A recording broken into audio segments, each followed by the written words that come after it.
Hello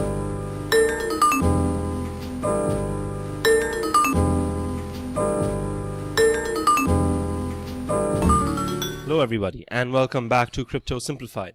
This is the market update for the 10th of March 2018 and things are looking a little positive. But before I get into that, thank you all so much for the likes, the shares, the subscriptions and for the comments as well as tweeting at me. Thank you all so much. I'm loving the interaction. Let's get this up. I'd love to hear what you guys have to say, and I'd also love to hear if you got any suggestions. If there's anything you'd like me to cover, I'm all ears. Just let me know. I can talk cryptocurrency all day, so let me know. Drop a message this away. So let's get right into the market update then. And things are looking overwhelmingly positive. In the grand scheme of things, not really, because we had such a big market pullback. But we are nearing that $400 billion mark. But Bitcoin is still under $10,000. So that's showing that a lot of money is flooding back into the altcoins.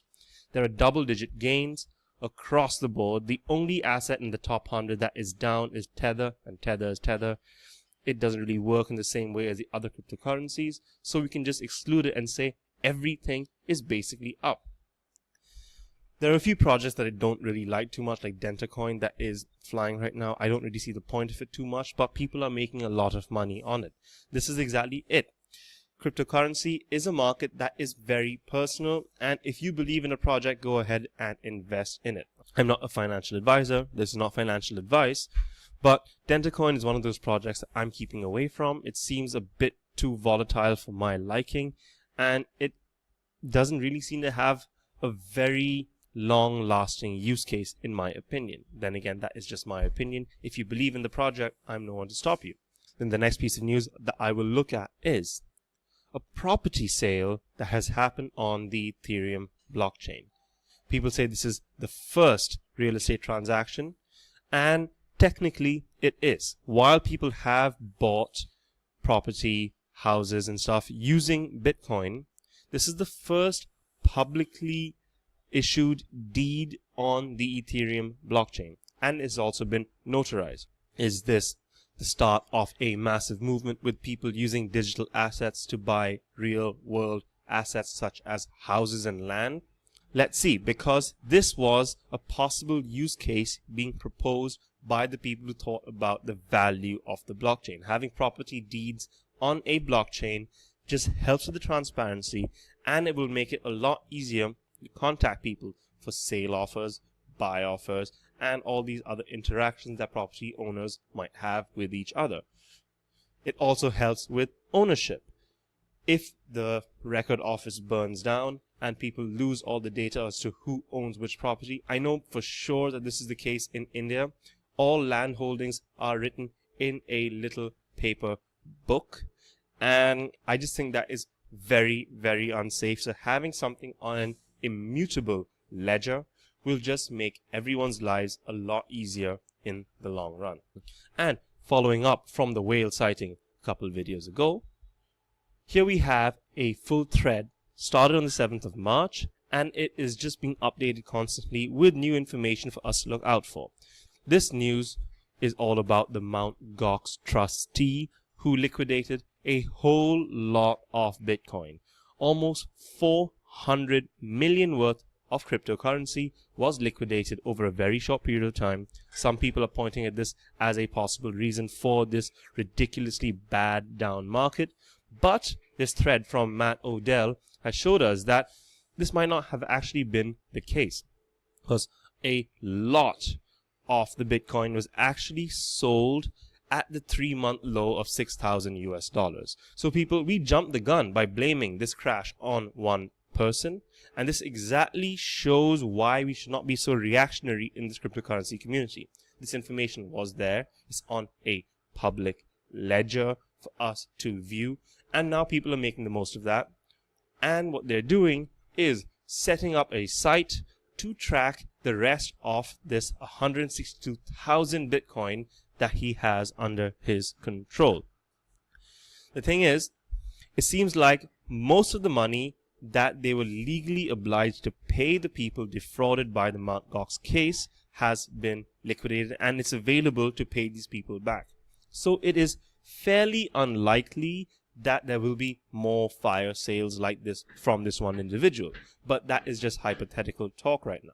The thing is, what we know for sure is that no coins have actually moved since the 5th of February.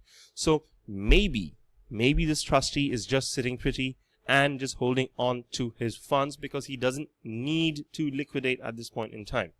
And of course, that was a legal obligation for him to raise these funds to pay back the people who he owed after that Mt. Gox calamity. So we will watch this space. The link to this thread, like for all my references, will be in the description, so you can check it out and you can monitor this for yourself as well. Next up, we have a few coins that will be dropped from Bittrex. Here is the Steven article. I will link it to you. These don't seem to be very popular coins either way, but you can expect some very, very major negative price movement as we near the 23rd of March 2018. If you own any of these assets, please be very, very careful. There is potential here for you to lose a lot of money, and since Bittrex is a major exchange, this could be quite irreparable loss. So be very careful, people. Stay safe in this market. This is a down market, and you can experience much further downward growth on these 4 assets. And then next up, wherever there is money to be made, there will be a whole bunch of fraudsters. The biggest news of the year is probably a massive multi-billion-dollar Telegram ICO. And there are lots of people trying to bandwagon onto that and fool people into sending them whatever cryptocurrency that they want to scam people out of. So please, please, please be careful, everyone. There are a ton of fake sites. It's very, very easy to make fake accounts and to look half legitimate. Reread the names of these accounts that are sending you all these tips and information. Just stay safe. Do not fall into the trap of fraudsters. Yes, it is relatively easy to make money in this space, but it's way, way easier to lose it all by getting caught in a trap of greed. So please, people, just be extra vigilant in these times. It's a down market. I know you really want some gains, but do not rush it. When there is a bull market, we will all be doing great. Just hang in there. Every day that this bear market continues, we are one day closer to a bull run. So just see it that way and just sit tight. Do not rush into any of these rash moves, and please, please, please do not entertain these fraudsters. So on that note, this is Marv from Crypto Simplified signing off. I do hope you guys have an awesome, awesome weekend. Do rest up really well, and I do hope that these crypto gains come at you really, really quickly. We're all tired of this bear market. Let's hope things change very, very soon. Don't forget to leave a like and a comment. If you have any suggestions, any topics that you would like me to check out, do let me know. I'd be more than happy to do that. So, this is Marv from Crypto Simplified signing off. You guys take care. We will catch up very, very soon. Laters.